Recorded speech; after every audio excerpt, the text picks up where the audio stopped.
Hello friends, ನಮಸ್ಕಾರ. Patel computer YouTube ಚಾನಲ್ಗೆ ನಿಮ್ಮೆಲ್ಲರಿಗೂ ಹಾರ್ದಿಕ ಸ್ವಾಗತ. ಫ್ರೆಂಡ್ಸ್, ಇವತ್ತಿನ ವಿಡಿಯೋದಲ್ಲಿ ಏನಪ್ಪ ಅಂದರೆ ಸ್ಟೇಟ್ ಬ್ಯಾಂಕ್ ಆಫ್ ಇಂಡಿಯಾದಲ್ಲಿ ಅಗತ್ಯವಿರುವ ಪ್ರೊಬೇಷನರಿ ಆಫೀಸರ್ ಹುದ್ದೆಗಳ ಭರ್ತಿಗೆ ಅರ್ಹ ಹಾಗೂ ಆಸಕ್ತ ಅಭ್ಯರ್ಥಿಗಳಿಂದ ಅರ್ಜಿ ಆಹ್ವಾನಿಸಲಾಗಿರುತ್ತೆ. ಹುದ್ದೆಗಳ ಭರ್ತಿಗೆ ಸಂಬಂಧಿಸಿದಂತೆ ವೇತನ, ಕರ್ತವ್ಯ ಸ್ಥಳ, ಶೈಕ್ಷಣಿಕ ಅರ್ಹತೆ, ಅರ್ಜಿ ಸಲ್ಲಿಕೆ ದಿನಾಂಕ ಹಾಗೂ ಇತರ ಮಾಹಿತಿಗಳನ್ನು ಈ ಒಂದು ವಿಡಿಯೋದಲ್ಲಿ ತಮಗೆ ತಿಳಿಸ್ಕೊಡ್ತೇನೆ. ಮೊದಲಿಗೆ ನಮ್ಮ ಚಾನಲ್ಗೆ ಏನಾದರೂ ನೋಡ್ತಾ ಇದ್ರೆ ನಮ್ಮ ಚಾನಲ್ಗೆ ಸಬ್ಸ್ಕ್ರೈಬ್ ಆಗಿ ಹಾಗೂ ಪಕ್ಕದಲ್ಲಿರುವ ಬೆಲ್ ಬಟನ್ ಆನ್ ಮಾಡೋದನ್ನು ಮರಿಬೇಡಿ. ಸೊ ಫ್ರೆಂಡ್ಸ್, ವಿಡಿಯೋನ ಸ್ಟಾರ್ಟ್ ಮಾಡೋಣ. ಸೊ ಫ್ರೆಂಡ್ಸ್, ಇಲ್ಲಿ SBI ಬ್ಯಾಂಕಲ್ಲಿ ಒಂದು ರಿಕ್ವೈರ್ಮೆಂಟನ್ನು ಕರೆಯಲಾಗಿದೆ 2025ರಂದು. ಸೊ ಫ್ರೆಂಡ್ಸ್, ಅದಕ್ಕೆ ಹುದ್ದೆಗಳ ಹೆಸರೇನಪ್ಪ ಅಂತಂದರೆ ಪ್ರೊಬೇಷನರಿ ಆಫೀಸರ್ ಅಂತ ಒಂದು ಹುದ್ದೆಗೆ ಆನ್ಲೈನ್ ಮೂಲಕ ಅರ್ಜಿಯನ್ನು ಕರೆಯಲಾಗಿರುತ್ತೆ. ಕರ್ತವ್ಯ ಸ್ಥಳ ಬಂದು ನಿಮಗೆ ಹುದ್ದೆಗಳಿಗೆ ಆಯ್ಕೆಯಾದ ಅಭ್ಯರ್ಥಿಗಳು ಭಾರತದೆಲ್ಲೆಡೆ ಕೆಲಸವನ್ನು ನಿರ್ವಹಿಸಬೇಕು. ಅಂದರೆ ಇದೇ ತಾಲೂಕು, ಇದೇ ಡಿಸ್ಟಿಕ್ಕು, ಇದೇ ಸ್ಟೇಟ್ ಅಂತ ಹೇಳೋಕ್ಕಾಗೋದಿಲ್ಲ. ಭಾರತದೆಲ್ಲೆಡೆ ಅಂದರೆ ಆಲ್ ಓವರ್ ಇಂಡಿಯಾ ಎಲ್ಲಿ ಬೇಕಾದರೆ ನಿಮಗೆ ಜಾಬನ್ನು ಕೊಡಲಾಗುತ್ತೆ. ಸೊ ಫ್ರೆಂಡ್ಸ್, ಅಲ್ಲೂ ಕೂಡ ನೀವು ಕೆಲಸ ಮಾಡಲು ಎಲಿಜಿಬಲ್ ಇದ್ದೀರಪ್ಪ ಅಂದರೆ ಅಂಥವ್ರಿಗೆ ಮಾತ್ರ ಇಲ್ಲಿ SBI ಪ್ರೊಬೇಷನರಿ ಆಫೀಸರ್ ಹುದ್ದೆಗೆ ಆನ್ಲೈನ್ ಮೂಲಕ ಅರ್ಜಿಯನ್ನು ಸಲ್ಲಿಸಲು ಒಂದು ಅವಕಾಶನ ಕೊಟ್ಟಿರ್ತಾರೆ. ಸೊ ಫ್ರೆಂಡ್ಸ್, ಇಲ್ಲಿ ಖಾಲಿ ಇರುವ ಹುದ್ದೆಗಳ ಸಂಖ್ಯೆಯನ್ನು ನೋಡಬೇಕಾದ್ರೆ ಒಟ್ಟು 600 ಹುದ್ದೆಗಳ ಭರ್ತಿಗೆ ಅರ್ಜಿಯನ್ನು ಆಹ್ವಾನಿಸಲಾಗಿರುತ್ತೆ. ಹುದ್ದೆ ಯಾವುದಾದಪ್ಪ ಅಂತಂದರೆ ಇಲ್ಲಿ ರೆಗ್ಯುಲರ್ ಹಾಗೂ ಬ್ಯಾಕ್ಲಾಗ್ 2 ಹುದ್ದೆಗಳನ್ನು ಇಲ್ಲಿ ಕರೆಯಲಾಗಿದೆ. ರೆಗ್ಯುಲರ್ ಅಂತ ಅಂತಂದರೆ 586 ಹುದ್ದೆಗಳಿಗೆ ಆನ್ಲೈನ್ ಮುಖ ಅರ್ಜಿಯನ್ನು ಕರೆಯಲಾಗಿರುತ್ತೆ. ಅದೇ ರೀತಿಯಾಗಿ ಇಲ್ಲಿ ಬ್ಯಾಕ್ಲಾಗ್ ಹುದ್ದೆಗಳು ಕೂಡ ಇರುತ್ತೆ. 14 ಇಲ್ಲಿ ಬ್ಯಾಕ್ಲಾಗ್ ಹುದ್ದೆಗಳು ಇರುತ್ತೆ. ಅದಕ್ಕೆ ಅರ್ಜಿಯನ್ನು ಸಲ್ಲಿಕೆ ಮಾಡ್ಬೋದು. ಸೊ ಫ್ರೆಂಡ್ಸ್, ಇಲ್ಲಿ ಶೈಕ್ಷಣಿಕ ಅರ್ಹತೆಯನ್ನು ನೋಡಬೇಕಾದ್ರೆ ಅಭ್ಯರ್ಥಿಗಳು ಮಾನ್ಯತೆ ಪಡೆದ ವಿದ್ಯಾಸಂಸ್ಥೆಯಿಂದ ಯಾವುದೇ ಪದವಿ ಶೈಕ್ಷಣಿಕ ಅರ್ಹತೆಯನ್ನು ಹೊಂದಿರಬೇಕು. ಅಂದರೆ ಯಾವುದೇ ಆಗಲಿ ಒಂದು BA, BCom, BSc, BBM ಇದರ ಯಾವುದೋ ಒಂದು ಪದವಿಯನ್ನು ಪಾಸ್ ಆಗಿರಬೇಕು. ಅಥವಾ ಪದವಿಯ ಅಂತಿಮ ವರ್ಷ ಅಥವಾ ಅಂತಿಮ ಸೆಮಿಸ್ಟರ್ನಲ್ಲಿ ಇರ್ತಕ್ಕಂಥ ಅಭ್ಯರ್ಥಿಗಳು ಕೂಡ ಇಲ್ಲಿ ಆನ್ಲೈನ್ ಮೂಲಕ ಇಲ್ಲಿ ಅರ್ಜಿಯನ್ನು ಸಲ್ಲಿಕೆ ಮಾಡ್ಬೋದು. ಸೊ ಫ್ರೆಂಡ್ಸ್, ಅರ್ಜಿಯನ್ನು ಸಲ್ಲಿಕೆ ಮಾಡಿದರೆ ಮುಂದೆ ಬರುವಂಥ ಇಲ್ಲಿ ಏಪ್ರಿಲ್ 30, 2025ರಂದು ಇಲ್ಲಿ ಒಂದು ಇಂಟರ್ವ್ಯೂವನ್ನು ಕರೆಯಲಾಗಿರುತ್ತೆ. ಆ ಸಂದರ್ಭದಲ್ಲಿ ನೀವು ಈ ಅಂತಿಮ ವರ್ಷ ಅಥವಾ ಅಂತಿಮ ಸೆಮಿಸ್ಟರ್ನಲ್ಲಿ ಎಕ್ಸಾಮನ್ನು ಬರೆಯೋಕ್ಕಂಥ ಅಭ್ಯರ್ಥಿಗಳು ಅಥವಾ ಎಕ್ಸಾಮಲ್ಲಿ ಪಾಸಾದಂಥ ಅಭ್ಯರ್ಥಿಗಳು ಪಾಸಾದಂಥ ಒಂದು ಸರ್ಟಿಫಿಕೇಟ್ ಅಂದರೆ ಒಂದು ಮಾರ್ಕ್ಸ್ ಕಾರ್ಡ್ ಆನ್ಲೈನ್ ಮುಖಾಂತರ ಒಂದು ಬಂದಂಥ ಪಾಸಾದಂಥ ಒಂದು ಮಾರ್ಕ್ ಶೀಟ್ ಕೊಡಲ್ಲಿ ಹೊಂದಿರತಕ್ಕದ್ದು ಅಂಥವರ ಅಭ್ಯರ್ಥಿಗಳು ಮಾತ್ರ ಇಲ್ಲಿ ಅರ್ಜಿಯನ್ನು ಸಲ್ಲಿಕೆ ಮಾಡ್ಬೋದು. ಅಥವಾ ಅದಕ್ಕೂ ಮೊದಲು ಪದವಿ ಪರೀಕ್ಷೆಯಲ್ಲಿ ಉತ್ತೀರ್ಣರಾದ ಪುರಾವೆಯನ್ನು ಒದಗಿಸಬೇಕು.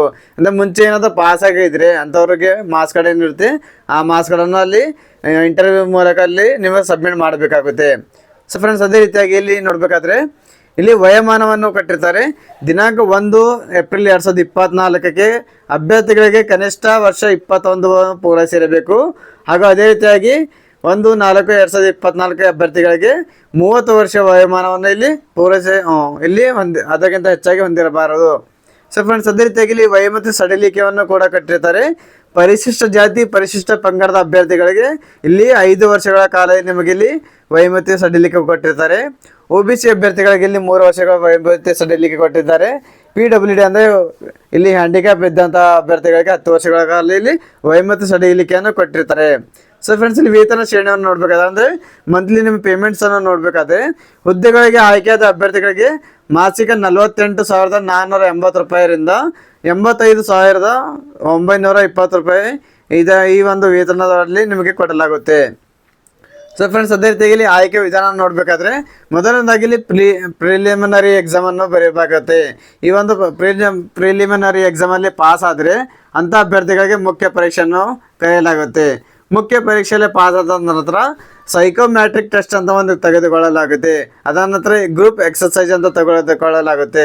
ನಂತರ ಫ್ರೆಂಡ್ಸ್, ಇಲ್ಲಿ ಸಂದರ್ಶನದ ಇಂಟರ್ವ್ಯೂ ನಡೆಸಿ ಅಂತ ಈ ಪ್ರತಿಯೊಂದು ಸ್ಟೇಜಲ್ಲಿ ಪಾಸ್ ಆದಂಥ ಅಭ್ಯರ್ಥಿಗಳಿಗೆ ಇಲ್ಲಿ ನಿಮಗೆ ಇಲ್ಲಿ SBI ಪ್ರೊಬೇಷನರಿ ಆಫೀಸರ್ ಹುದ್ದೆಗಾಗಿ ಆಯ್ಕೆಯನ್ನು ಮಾಡಲಾಗುತ್ತೆ. ಅದೇ ರೀತಿಯಾಗಿ ಫ್ರೆಂಡ್ಸ್, ಇಲ್ಲಿ ಪ್ರಿಲಿಮಿನರಿ ಎಕ್ಸಾಮನ್ನು ಕೇಂದ್ರಗಳು ಎಲ್ಲೆಲ್ಲಿ ಬರುತ್ತೆ ನೋಡಬೇಕಾದ್ರೆ ಇಲ್ಲಿ ಬೆಳಗಾವಿ, ಬೆಂಗಳೂರು, ಧಾರವಾಡ, ಹುಬ್ಬಳ್ಳಿ, ಕಲಬುರಗಿ, ಮಂಗಳೂರು, ಮೈಸೂರು, ಶಿವಮೊಗ್ಗ ಹಾಗೂ ಉಡುಪಿ ಈ ಒಂದು ಡಿಸ್ಟಿಕಲ್ಲಿ ನಮಗೆ ಪ್ರಿಲಿಮಿನರಿ ಎಕ್ಸಾಮನ್ನು ಕರೆಯಲಾಗುತ್ತೆ.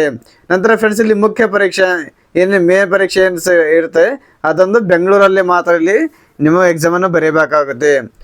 ಪ್ರಿಲಿಮಿನರಿ ಎಕ್ಸಾಮ್ ಪರೀಕ್ಷೆ ಮಾದರಿಯಲ್ಲಿ ನೋಡ್ತಾ ಇದ್ದರೆ ಇಲ್ಲಿ ಇಂಗ್ಲೀಷ್ ಲ್ಯಾಂಗ್ವೇಜಲ್ಲಿ 40 ಕ್ವಶನ್ ಇರುತ್ತೆ. ಹಾಗೂ ಕ್ವಾಂಟಿಟಿವ್ ಆಪ್ಟಿಟ್ಯೂಡ್ ಅಂತ 30 ಮಾರ್ಕ್ಸ್ ಇರುತ್ತೆ. ರೀಸನಿಂಗ್ ಎಬಿಲಿಟಿ ಅಂತ ಇಲ್ಲಿ 30 ಮಾರ್ಕ್ಸ್ ಇರುತ್ತೆ. ಟೋಟಲ್ಲು 100 ಮಾರ್ಕ್ಸ್ ಅಂದರೆ 100 ಕ್ವಶನ್ಸ್ ಇರುತ್ತೆ. ಅದರಲ್ಲಿ ನಿಮಗೆ ಸಮಯ 1 ಗಂಟೆಗಳ ಕಾಲ ಇಲ್ಲಿ ಟೈಮನ್ನು ಕೊಟ್ಟಿರ್ತಾರೆ. ಆ ಒಂದು ಅವಧಿಯಲ್ಲಿ ನೀವು 100 ಮಾರ್ಕ್ಸನ್ನು ಎಕ್ಸಾಮನ್ನು ಬರೀಬೇಕಾಗುತ್ತೆ. ಮುಖ್ಯ ಪರೀಕ್ಷೆಗಳ ಮಾದರಿ ಕೊಟ್ಟಿದ್ದಾರೆ. ರೀಸನಿಂಗ್ ಆ್ಯಂಡ್ ಕಂಪ್ಯೂಟರ್ ಅಪ್ಟಿಟ್ಯೂಡ್ ಅಂತ ಕೊಟ್ಟಿದ್ದಾರೆ. ಅದಕ್ಕೆ 40 ಕ್ವಶನ್ಸ್ ಇರುತ್ತೆ, 60 ಮಾರ್ಕ್ಸನ್ನು ಕೊಟ್ಟಿರ್ತಾರೆ. 50 ನಿಮಿಷಗಳ ಕಾಲದಲ್ಲಿ ನೀವು ಪೂರೈಸಿರಬೇಕು. ಡೇಟಾ ಅನಾಲಿಸಿಸ್ ಆ್ಯಂಡ್ ಇಂಟರಪ್ಷನ್ ಅಂತ ಇರುತ್ತೆ. ಅದೇ ರೀತಿಯಾಗಿ ಅದಕ್ಕೆ 30 ಮಾರ್ಕ್ಸು, 60 ಮಾರ್ಕ್ಸ್ ಇರುತ್ತೆ, 30 ಕ್ವಶನ್ಸ್ ಇರುತ್ತೆ, 45 ನಿಮಿಷಗಳ ನಿಮ್ಮ ಕಾಲವನ್ನು ಕೊಟ್ಟಿರ್ತಾರೆ. General awareness, economy, banking knowledge ಅಂತ ಒಂದು 60 ಕ್ವಶನ್ಸ್ ಇರುತ್ತೆ, 60 ಮಾರ್ಕ್ಸನ್ನು ಕೊಟ್ಟಿರ್ತಾರೆ. 45 ನಿಮಿಷದಲ್ಲಿ ನಮಗೆ ಕಂಪ್ಲೀಟ್ ಮಾಡಬೇಕಾಗುತ್ತೆ. ಅದೇ ರೀತಿಯಾಗಿ ನಿಮಗೆ ಇಲ್ಲಿ ಇಂಗ್ಲೀಷ್ ಲ್ಯಾಂಗ್ವೇಜನ್ನು ಕೊಟ್ಟಿರ್ತಾರೆ. 40 ಕ್ವಶನ್ಸ್ಗಳಿರುತ್ತೆ, 20 ನಿಮಗೆ ಮಾರ್ಕ್ಸನ್ನು ಕೊಟ್ಟಿರ್ತಾರೆ. 40 ನಿಮಿಷದಲ್ಲಿ ನಿಮಗೆ ಕಂಪ್ಲೀಟ್ ಮಾಡಬೇಕು. ಟೋಟಲ್ ಅದೇ ರೀತಿಯಾಗಿ 170 ಕ್ವಶನ್ಸ್ ಇರುತ್ತೆ, 200 ಮಾರ್ಕ್ಸ್ ಇರುತ್ತೆ. 3 ಗಂಟೆಗಳ ಕಾಲ ನಿಮಗೆ ಎಕ್ಸಾಮನ್ನು ಬರೀಬೇಕಾಗುತ್ತೆ. ಅದೇ ರೀತಿಯಾಗಿ ಡಿಸ್ಕ್ರಿಪ್ಟಿವ್ ಪೇಪರ್ ಅಂತ ಒಂದು ಕೊಟ್ಟಿರ್ತಾರೆ. ಕಮ್ಯುನಿಕೇಷನ್ ಸ್ಕಿಲ್ಸ್ ಯಾವುದಿದೆ ಅದರ ಬಗ್ಗೆ ಡೀಟೇಲ್ಸನ್ನು ಒಂದು 50 ಮಾರ್ಕ್ಸನ್ನು ಕೊಟ್ಟಿರ್ತಾರೆ. 30 ನಿಮಿಷದಲ್ಲಿ ನಿಮಗೆ ಕಂಪ್ಲೀಟ್ ಮಾಡಬೇಕು. ಗ್ರ್ಯಾಂಡ್ ಟೋಟಲ್ ಆಗಿ 250 ಮಾರ್ಕ್ಸನ್ನು ಈ ಒಂದು ನಿಮಗೆ ಮೂರುವರೆ ಕಾಲದಲ್ಲಿ ನಿಮಗೆ ಪೂರೈಸಿರಬೇಕು. ಸೊ ಫ್ರೆಂಡ್ಸ್, ಇಷ್ಟು ಈಸಿಯಾಗಿ ನೀವು ಆನ್ಲೈನ್ ಮುಖಾಂತರ ಅರ್ಜಿಯನ್ನು ಸಲ್ಲಿಕೆ ಮಾಡಲು, ಅರ್ಜಿ ಶುಲ್ಕ ಬಗ್ಗೆ ಮಾತಾಡೋಣ. ಇಲ್ಲಿ ಈ ಒಂದು ಅರ್ಜಿಯನ್ನು ಸಲ್ಲಿಕೆ ಮಾಡಲು ಸಾಮಾನ್ಯ ಅಭ್ಯರ್ಥಿ EWS OBC ಅಭ್ಯರ್ಥಿಗಳಿಗೆ 750 ರೂಪಾಯಿಯಲ್ಲಿ ನಿಮಗೆ ಅರ್ಜಿ ಶುಲ್ಕವನ್ನು ನಿಗದಿಪಡಿಸಲಾಗಿದೆ. ಪರಿಶಿಷ್ಟ ಜಾತಿ, ಪರಿಶಿಷ್ಟ ಪಂಗಡ ಹಾಗೂ PWD ಅಭ್ಯರ್ಥಿಗಳಿಗೆ ಯಾವುದೇ ರೀತಿಯಾಗಿ ಶುಲ್ಕವನ್ನು ಇರುವುದಿಲ್ಲ. ಶುಲ್ಕ ಪಾವತಿಸುವ ವಿಧಾನವನ್ನು ನೋಡಬೇಕಾದ್ರೆ ಮುಂಚೆ ಚಲನ್ ಮೂಲಕ ಪಾವತಿ ಮಾಡಬೇಕಾಗಿತ್ತು. ಇವಾಗ ನಿಗದಿಪಡಿಸಿದ ಶುಲ್ಕವನ್ನು ಆನ್ಲೈನ್ ಮೂಲಕ debit card, credit card, net banking, UPI ಮೂಲಕ ನೀವು ಆನ್ಲೈನ್ ಮುಖಾಂತರ ಪಾವತಿಸಬಹುದಾಗಿದೆ.